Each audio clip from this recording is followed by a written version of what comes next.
Pai, nesse momento, Senhor, eu quero te apresentar o Samuel, Pai. Tira dele, Senhor, toda a ansiedade, ó Pai, tudo aquilo, Senhor, que possa impedir, Senhor, dele falar aquilo que o Senhor já falou no seu coração, ó Deus. Pai, em nome de Jesus, Senhor, seja com o Samuel, Senhor. Pai, dê a ele, Senhor, intrepidez, ó Pai, dê a ele, Senhor, força, Senhor, dê a ele, Senhor, ânimo, Pai, de falar aquilo que precisa ser falado, Senhor. Dele, Senhor, aquilo que ele precisa, Senhor, que vem do teu espírito, Pai. Pai, em nome de Jesus, Senhor, que não seja simplesmente o Samuel falando, Senhor, mas que o Senhor seja, que Samuel seja usado por ti, Senhor, para alcançar a nós, Senhor, para falar conosco, Deus. Pai, em nome de Jesus, Senhor, não deixa, Senhor, que nós saímos dessa reunião, Senhor, da mesma forma que chegamos, ó Pai. Pai, que nosso espírito seja transformado, Senhor, pelo teu, Deus. Pai, em nome de Jesus, Senhor, eu te peço, Senhor, fala conosco, Senhor. Usa o Samuel nessa noite, Pai. Eu te peço, já te agradeço. Em nome de Jesus. Amém. Samuel, é com você. Fique à vontade, Deus te abençoe. Deus te use aí. Amém, amém. Galera, muito boa noite. A paz do Senhor Jesus, como um bom assembleiano, né? A Ana falou um ilustríssimo ali, a glote já tá quase fechando, mas bora. Pouca pressão. Galera, hoje eu vou estar falando sobre a carta da igreja de Sardes, né? A igreja de Sardes, na verdade. O nosso tema são as 7 igrejas do Apocalipse. Alguns irmãos aí já pregaram anteriormente sobre outras igrejas.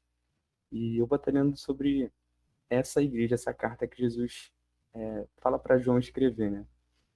E essa carta está escrita lá no livro de Apocalipse, no capítulo 3, versículo 1 ao 6. Eu vou estar lendo na versão NVT, e eu peço desculpa aí, caso a minha dicção esteja um pouco ruim, né? Eu estou com o aparelho há poucos meses, então ainda não me adaptei. Enfim, simbora. Vou estar lendo aqui Apocalipse, capítulo 3, versículo 1 ao 6. Aqueles que estiverem pelo celular, computador, abram a Bíblia aí, peguem sua Bíblia física também. E é isso. Vou beber uma água aqui rapidinho.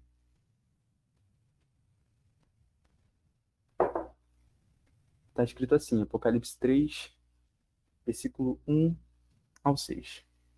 Escreva essa carta ao anjo da igreja em Sardes. Essa é a mensagem daquele que tem os 7 Espíritos de Deus e as 7 estrelas. Sei de tudo o que você faz. Você tem fama de estar vivo, mas está morto. Desperte, fortaleça o pouco que resta, pois até mesmo isso está quase morto. Veja que suas ações não atendem aos requisitos de meu Deus. Lembre-se do que ouviu e no que acreditou no princípio. Agarre-se a isso com firmeza. Arrependa-se. Se não despertar, virei subitamente até você como um ladrão. Há alguns em Sardes, no entanto, que não mancharam suas roupas com o mal. Eles andarão comigo vestidos de branco, pois são dignos. O vitorioso será vestido de branco. Jamais apagarei o seu nome do livro da vida e confirmarei diante de meu Pai e de seus anjos que ele me pertence. Quem tem ouvidos para ouvir, ouça o que o Espírito diz às igrejas. Assim como as igrejas as outras igrejas, né, das 7 do Apocalipse, ali que João escreve as cartas, a cidade de Sardes, ela estava situada também na Ásia Menor, uma cidade também que foi pastoreada pelo apóstolo João. E essa cidade ela era aproximadamente a 80 quilômetros de distância da cidade de Esmirna, que hoje em dia é onde está localizada a Turquia. A cidade de Sardes era uma cidade muito próspera, e isso devido à sua extração de ouro, prata, pedras preciosas, lã, tecidos e etc. Uma das coisas que chama a atenção na cidade de Sardes, na antiga cidade de Sardes, né, é que ela era considerada uma cidade impenetrável.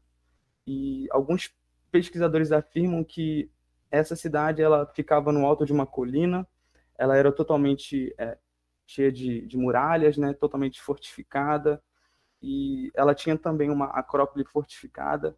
E só para a gente entender, a acrópole são aqueles locais mais altos das antigas cidades gregas, muito semelhante, muito parecido com aqueles destroços que a gente encontra ainda hoje em Atenas, aquelas colunas gigantescas. As acrópolis elas eram fortificadas, ficavam lá no alto, né? E isso dava aos habitantes daquela cidade uma sensação de segurança, uma sensação até fora do normal de segurança. isso a gente vai ver lá na frente que se tornou um pouco prejudicial para a cidade de Sardes. Até Jesus é bem estratégico lá no versículo 4 ao falar sobre isso. Mas, voltando para a nossa mensagem, depois de falar do contexto histórico, em primeiro lugar, uma das coisas que me chamaram a atenção, não só na carta à igreja de Sardes, mas durante a leitura dessas cartas às igrejas e no início ali de Apocalipse, uma das coisas que me chamam a atenção é que o próprio Deus ele decide se revelar a nós. Deus ele decide se revelar a João. O primeiro versículo de Apocalipse é isso, revelação de Jesus Cristo. E nessas cartas nós vemos também o próprio Jesus, o próprio Cristo, por amor, decidindo trazer um diagnóstico para a igreja dele, um diagnóstico espiritual. E Jesus, ele por amor, ele decide corrigir suas igrejas, a sua igreja, a igreja de Sardes. E ainda que essas mensagens às igrejas, as cartas, elas sejam duras, ainda que elas sejam chocantes, ainda que essas cartas sejam difíceis de se ouvir, nós podemos ver que através delas, o Senhor ele está cuidando, ele tem um cuidado e um zelo pela sua igreja. E nós podemos observar que esses problemas que cercavam ali as igrejas são problemas bem atuais, a gente vê hoje em dia ainda. Como, por exemplo, a igreja de Éfeso. Eu não me lembro o irmão que pregou sobre a igreja de Éfeso, mas nós vimos que a igreja de Éfeso, Jesus diz que conhecia as suas obras, mas ele aponta que a igreja de Éfeso tinha abandonado o primeiro amor. A igreja de Pérgamo, o problema dela era que Jesus disse que alguns estavam levando falsos ensinos, falsas doutrinas àquela igreja. Na igreja de Tiatira, a gente viu na semana passada, quando a Bia pregou sobre aquela igreja está sendo influenciada pelo espírito de Jezabel.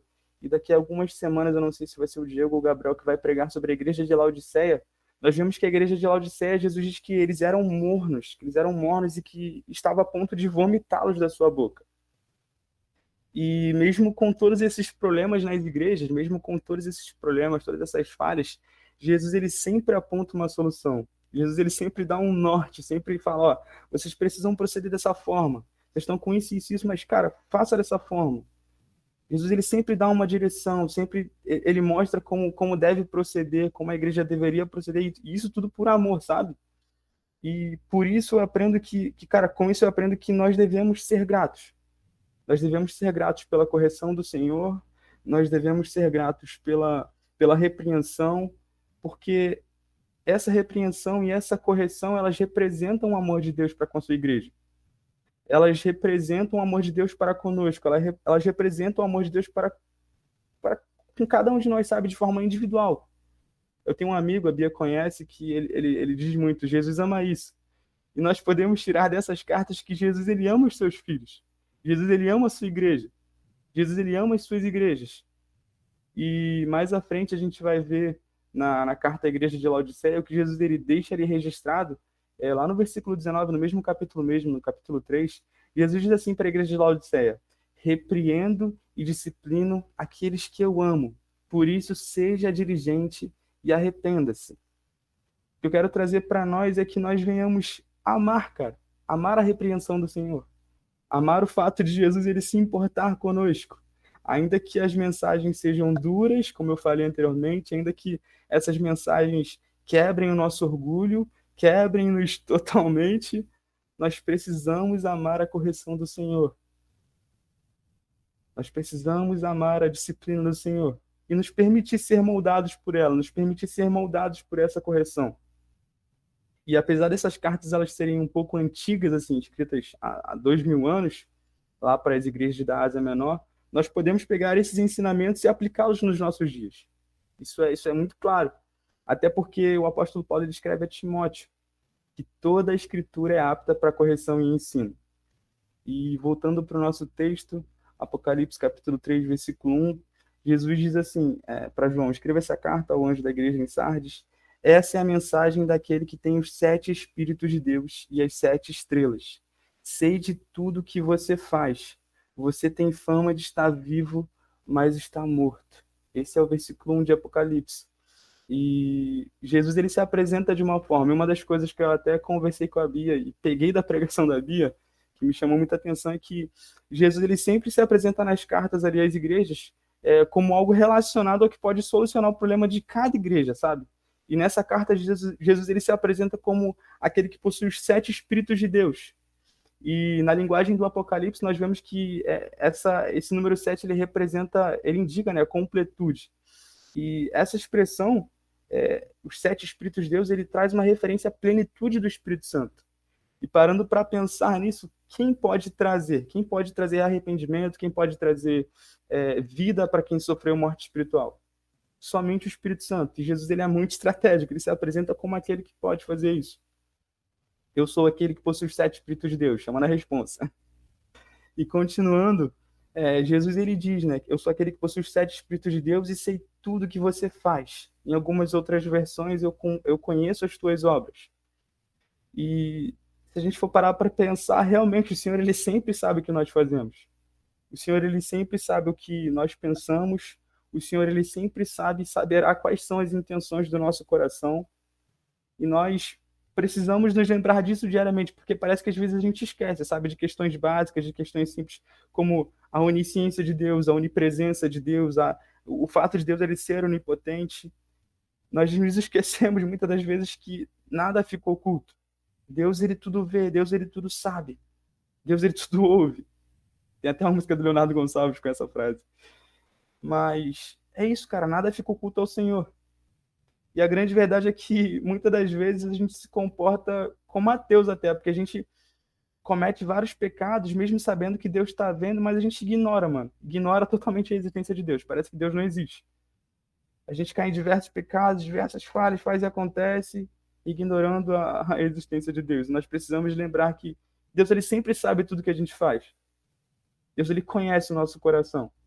E continuando, Jesus ele fala isso para a igreja de Sardes: você tem fama de estar vivo, mas está morto. Você tem fama de estar vivo, mas está morto. Isso fala muito, quando eu li essa passagem, isso me remeteu logo aos escribas e fariseus lá em Mateus 23. Isso falou muito comigo a respeito de hipocrisia. E nós vemos ali em Mateus 23 que Jesus ele vem censurando os escribas e fariseus, ele até compara a várias coisas lá, inclusive a sepulcros caiados. E nós vemos de fato que os fariseus eles tinham uma fama, né? Eles tinham um reconhecimento, um alto prestígio, e mesmo cumprindo os mandamentos, mesmo fazendo lá tudo certinho aparentemente, né? Jesus ele sabia que por dentro aqueles caras estavam mortos.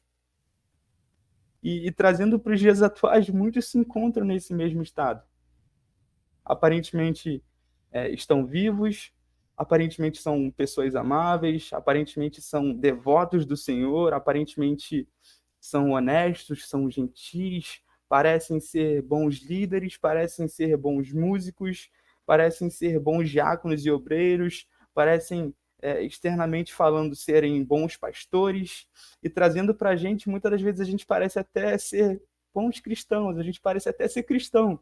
Aparentemente nós amamos ao Senhor, mas a grande verdade é que muitas das vezes a gente se comporta como o que Jesus diz, sepulcros caiados, que por fora se mostram belos, mas interiormente estão cheios de ossos, de mortos e de toda imundícia.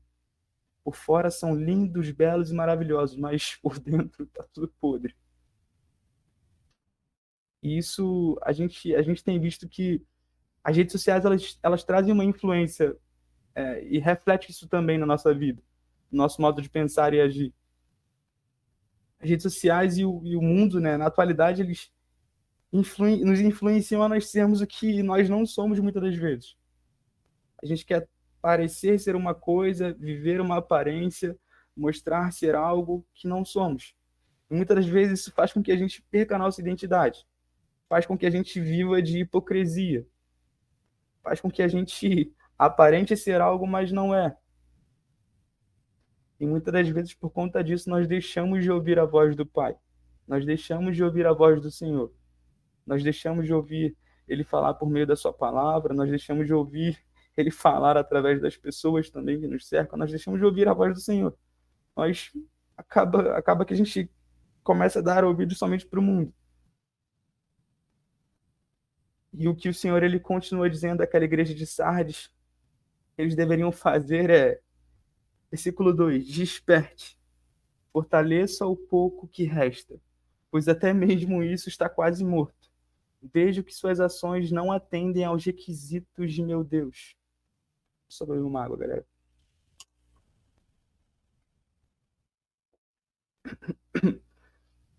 Eu vejo isso muito como um grito de alerta, sabe?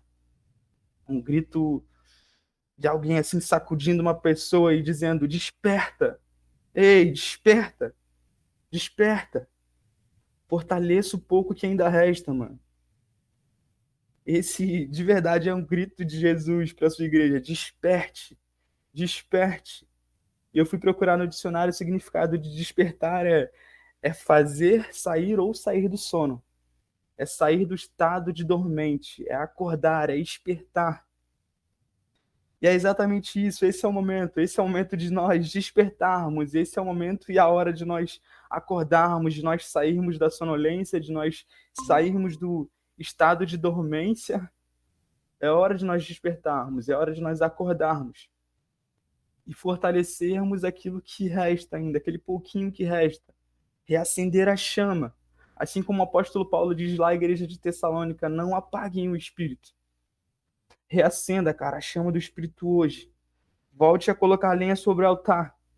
Volte a fazer os seus devocionais, volte a fazer a leitura da sua palavra, volte a ler a Bíblia, volte a orar, volte a ter os seus momentos de intimidade com o Senhor. Fortaleça, fortaleça, cara, o pouco que ainda resta. Não deixe virar cinzas, cara, não deixe virar cinzas, ou vai ser tarde demais, mano. E Jesus, ele nos incentiva, através dessa passagem, desse texto, a nós fortalecermos o pouco que ainda resta. Volte lá, assim como lá a igreja de Éfeso, como Jesus fala, volte a praticar as primeiras obras, volte ao primeiro amor.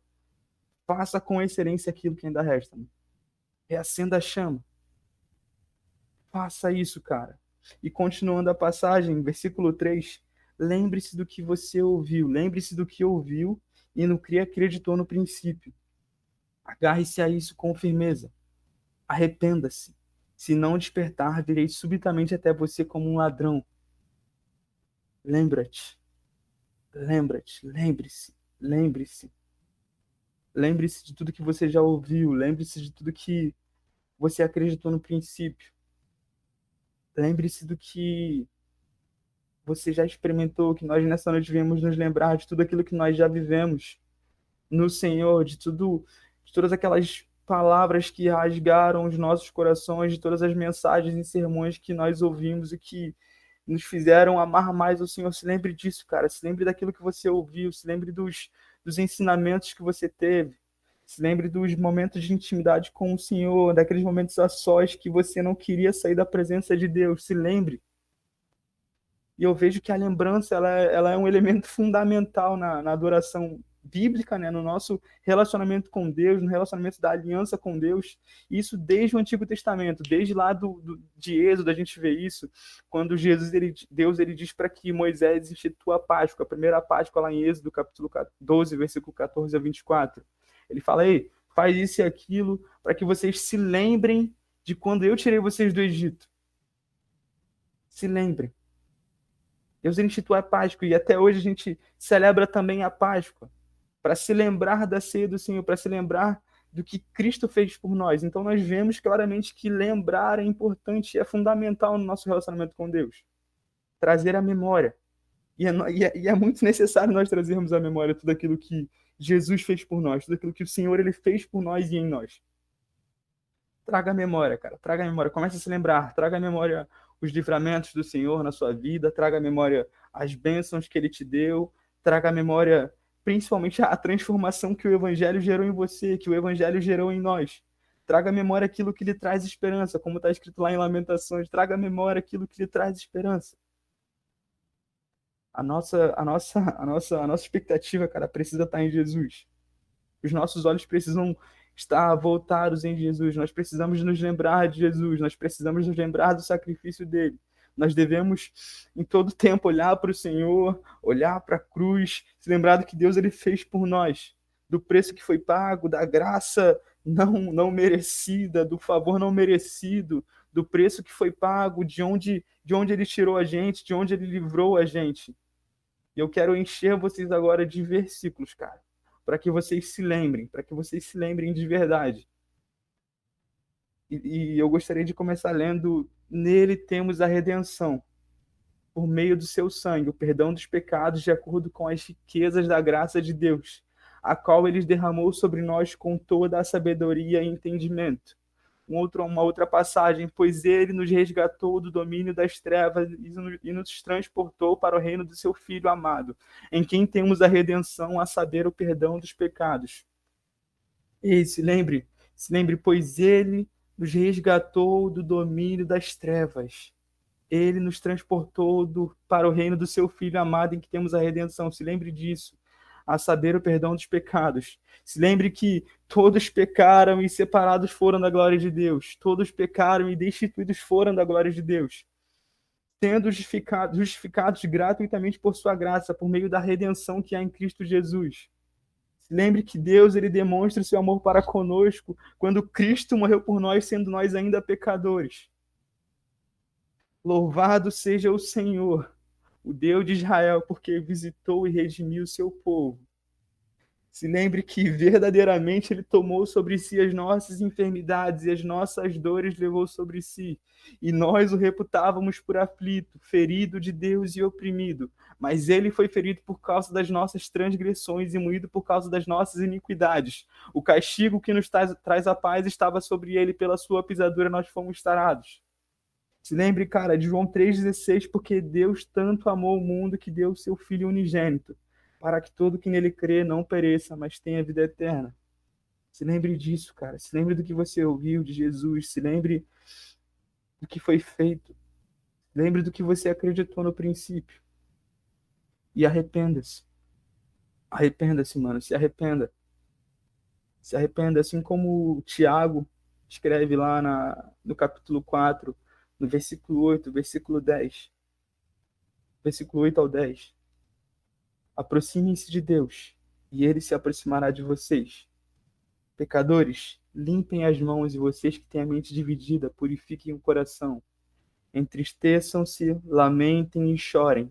Troquem o riso por lamento e a alegria por tristeza. Humilhem-se diante do Senhor, e ele os exaltará. Que nós venhamos de fato nos arrepender, que nós venhamos mudar de ideia, que nós venhamos mudar as nossas atitudes, que nós venhamos mudar de direção, que nós possamos voltar ao caminho estreito, que nós possamos nos voltar para Jesus, nos voltarmos para Cristo, que nós venhamos voltar às primeiras obras, voltar ao primeiro amor, que nós tenhamos a mesma ousadia do rei Davi, sabe, que tinha todos os palácios, todas as riquezas, mas ele poderia perder tudo, mas ele não queria e não desejava viver sem a presença do Senhor, sabe? Ei, Senhor, pode tirar tudo de mim, tira tudo, tira o reino, tira o palácio, tira tudo, mas não me tire a tua presença. Não retire de mim o teu Santo Espírito. Que nós venhamos reconhecer, cara, os nossos pecados, que nós venhamos parar para pensar e analisar aí onde que eu caí, mano. Que nós venhamos ver, que eu possa ver onde eu caí, que nós venhamos confessar os nossos pecados uns aos outros, que nós venhamos deixar os nossos pecados, que nós venhamos abandonar, que nós venhamos de verdade nos arrependermos. Que, como a passagem diz, se não despertar, virei subitamente até você como um ladrão. Nós sabemos, nós cremos e sabemos que em breve, muito em breve, o Senhor ele vai rasgar esses céus, ele vai rasgar os céus, ele vai descer com um poder, com um grande glória, e ele vai vir buscar uma igreja santa, ele vai vir buscar uma igreja com as vestes brancas. E se nós formos analisar a história da cidade de Sardes, eles por duas vezes eles foram pegos de surpresa. E por isso eu falei lá no início que Jesus ele é muito estratégico. Porque aquela cidade, ela, no passado, tinha sido tomada, tinha sido capturada pelos inimigos. Justamente por confiar muito em si mesmo, justamente por confiar na segurança daquela cidade. Eles confiavam nas muralhas, eles confiavam nas fortalezas que eles tinham. Eles se sentiam muito orgulhosos pela estrutura daquela cidade, mano. Mas nós precisamos estar atentos e vigilantes, cara. Continuando, Jesus diz para a igreja de Sardes que há alguns, no entanto, que não mancharam suas roupas com o mal. Eles andarão comigo, vestidos de branco, pois são dignos. O vitorioso será vestido de branco. Jamais apagarei seu nome no livro da vida, e confirmarei diante do meu Pai e de seus anjos que ele me pertence. Quem tem ouvidos para ouvir, ouça o que o Espírito diz às igrejas. O que eu aprendo com isso é que nós não podemos ter as vestes manchadas. Nós não podemos ter as vestes sujas pelas impurezas dessa terra, pelas coisas que o mundo oferece. Nós não podemos ter as vestes manchadas por isso, mano. Nós precisamos nos já chegar ao Senhor, nós precisamos, como o Tiago diz, nos chegar ao Senhor. Nós precisamos nos apresentar ao Senhor com as vestes brancas. E a Bia me lembrou ontem sobre uma passagem que Salomão escreve lá em Eclesiastes, se não me engano. Ele diz que as nossas vestes sejam brancas e que nunca falte óleo sobre a nossa cabeça. Esse é um chamado, cara. É um chamado para nós mantermos as nossas vestes brancas, sabe? Para nós termos obediência ao Senhor, para nós sermos fiéis ao Senhor, para nós termos perseverança no Senhor. E sem dúvidas, como a própria passagem nos dá esse respaldo, se nós vivermos assim, se nós andarmos dessa forma, nós andaremos com Ele por toda a eternidade. E de quebra, mano, eu tô muito ansioso. Eu gosto de sempre ler esse texto nas minhas mensagens. Eu tô muito ansioso, cara. Eu quero ouvir isso, mano. Eu quero ouvir isso, mano. Venham benditos de meu Pai. Eu quero ouvir isso, mano. Eu quero chegar na eternidade e ouvir isso de Jesus, mano. Venham benditos de meu Pai, recebam como herança o reino que lhes foi preparado desde a criação do mundo. E para finalizar, cara, eu desejo de verdade que nós venhamos nos apegar, cara, a essas verdades. Eu desejo que em nome de Jesus nós venhamos nos apegar à esperança desse livro. Não só o Apocalipse, mas a Bíblia, sabe? Nós venhamos ter sempre em mente essa esperança. Que o Senhor, ele vem inclinar o nosso coração diariamente à sua vontade. Nós possamos permanecer nele, manter as nossas vestes brancas, que nós tenhamos em mente que existe um final, cara, nessa história. Existe um final para essa peregrinação que a gente está passando. Existe um final que é triunfal, cara, para a Igreja de Cristo. Existe um final triunfal, mano, para a igreja que aguarda o Senhor.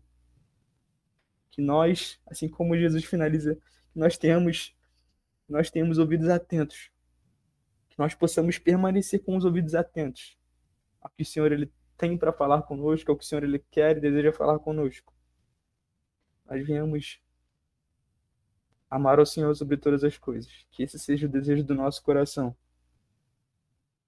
E é isso. Essa é a mensagem que eu gostaria de deixar para vocês. Uma mensagem rápida, mas espero que o Senhor ele tenha falado aos vossos corações, assim como ele me quebrou totalmente durante essa semana.